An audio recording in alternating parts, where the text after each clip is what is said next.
জুলাই সনদ বাস্তবায়ন হলে তারা তো বাস্তবায়ন করবে না, এটা আমরা জানি। সংসদে স্থায়ী কমিটিগুলো নিয়েও জুলাই সনদে আমাদের একটা ঐক্যমত ছিল,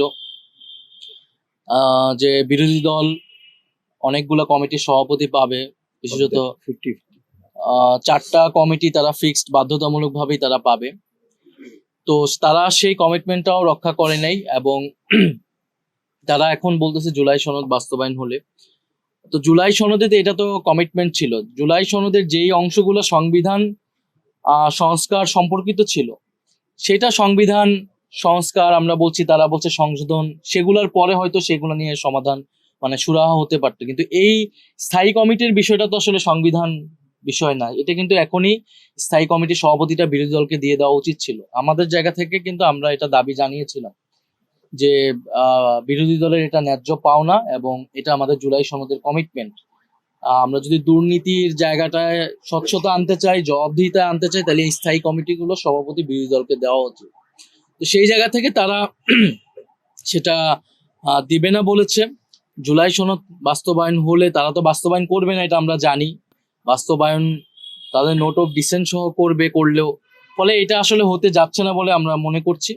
বরং তারা যেটা আরো করছে যে আমাদেরকে এটা একটা ট্রেড করার চেষ্টা করছে।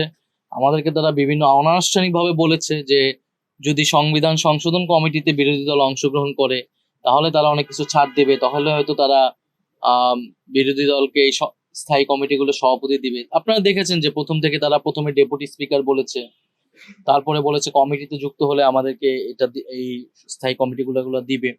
ফলে আমরা মনে করি যে এগুলো তো আমরা বরাবরই প্রত্যাখ্যান করে এসেছি, কারণ আমরা মনে করেছি যে জুলাই সনদ সম্পূর্ণরূপে বাস্তবায়ন হতে হবে, গণভোটের গণরায় সম্পূর্ণরূপে বাস্তবায়ন হওয়ার মাধ্যমেই আমরা গণতন্ত্র প্রতিষ্ঠা করতে চাই। আর বিরোধী দল হিসেবে আমরা তো যেটা আমাদের ন্যায্য, যেটা গণতন্ত্র প্রতিষ্ঠার জন্য প্রয়োজন, জনগণের অধিকার প্রতিষ্ঠার জন্য, আমরা সেটুকুই শুধু চাচ্ছি। নামগুলো দিবেন কিনা, যেহেতু আপনাদের কাছে নাম চাওয়া হবে? নাম তো সেটা প্রত্যেকটা সংসদ সদস্য প্রত্যেকটা স্থায়ী কমিটিতে থাকবে, এটা তাদের একটা সাংবিধানিক অধিকার। ফলে সেই জায়গায় সেটা আমাদের আলোচনা, এর আগের কমিটিগুলোতেও কিন্তু বিরোধী দলের সংসদ সদস্য রয়েছে। ফলে যদি কমিটি হয় নিয়মতান্ত্রিক ভাবেই হয়তো সেখানে বিরোধী দল, সরকারি দল, সকল সংসদ সদস্য তারা কোনো না কোনো কমিটির সদস্য হবে।